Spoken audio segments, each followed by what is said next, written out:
The mango season is just getting over. In India, it's a big thing. If you looked at the mango tree in the month of October, November, December, you didn't see any sweetness dripping out of it. Suddenly in January, February, flowers came. They were not as attractive as jasmine or rose flowers or something, some tiny little flowers came.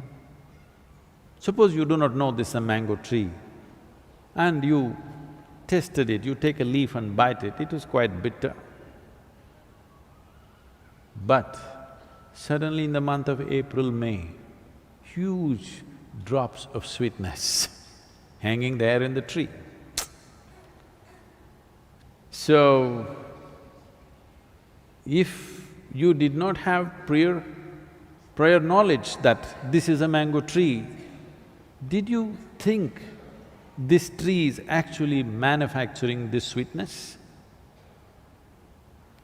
But you think suddenly in April sweetness came?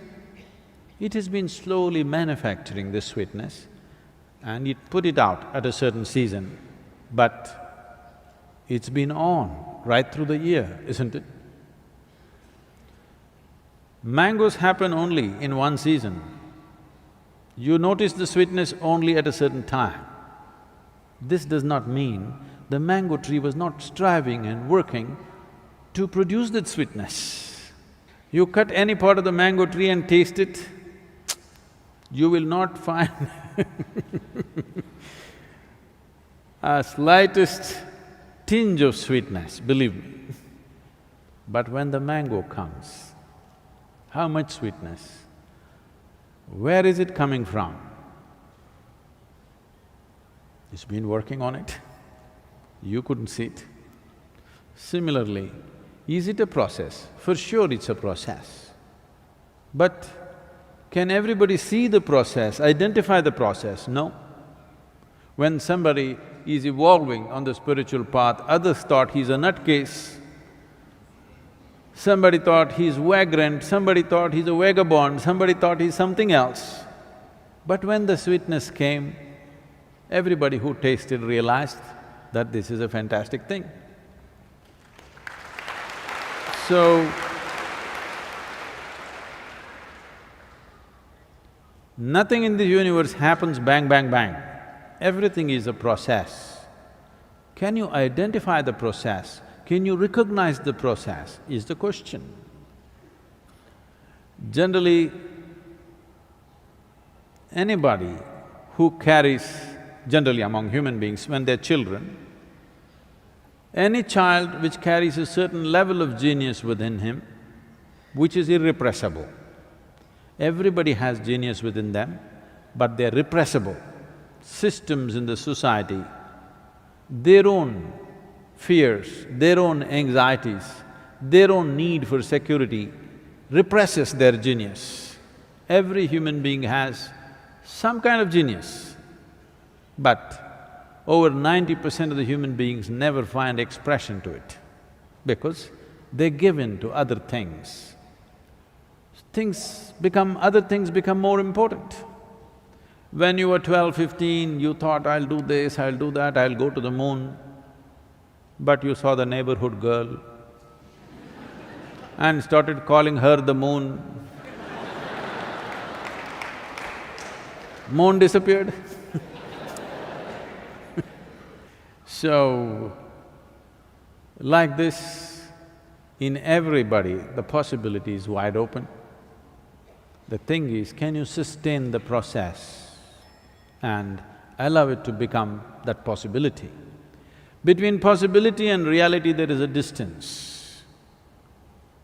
Most people neither have the courage nor the conviction to walk the distance. Largely, spiritual process is a kind of an entertainment.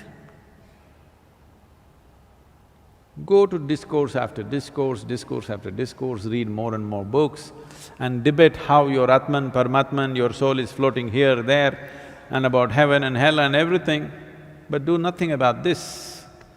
It's largely like entertainment. So, there is a process for sure. The process can be approached consciously or it may be an unconscious process, but you're doing the right things.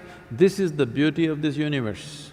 Whether you know or you do not know, knowingly or unknowingly, with discipline or with indiscipline, with love or with hate, if you do the right things will happen to you.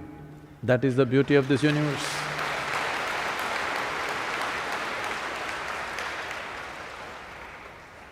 So Adi Shankara said, yogaratova bhogaratova.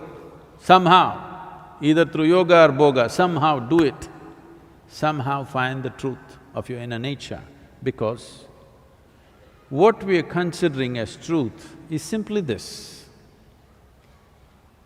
Whatever works on all levels of life must be the truth, isn't it? Whatever really works on all levels of life must be the truth. Whatever you know in your life, test it right now, because you have a mind which can project. Right now, you are striving for a certain level of income or a certain kind of house or a car or something else or something else. Put yourself in different stages of life and see if it still means a lot to you. See, suppose not tomorrow, let's say 100 years later, you're on your deathbed. Just see if your jewelry, your makeup, your car will mean something to you on that day. This does not mean you must give it up today. It is just that you must keep it in its place, you must not carry it in your heart.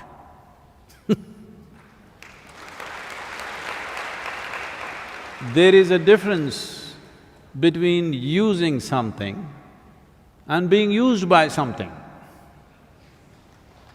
Most people do not know how to use the things that they buy. The things that they buy are using them up. They're enslaving the human being. Whatever things you want to use, you can use, that's not an issue. But the problem is, you let those things use you. This is not okay. So if you just take care that you are not used by anything, you understand the limited role that everything has in your life, the limited role of your education, the limited role of your career, the limited role of your marriage, the limited role of your relationships, the limited role of your wealth, the limited role of everything that you're doing. If you understand where one thing begins and where it ends, then you don't have to do anything. Spiritual process is on.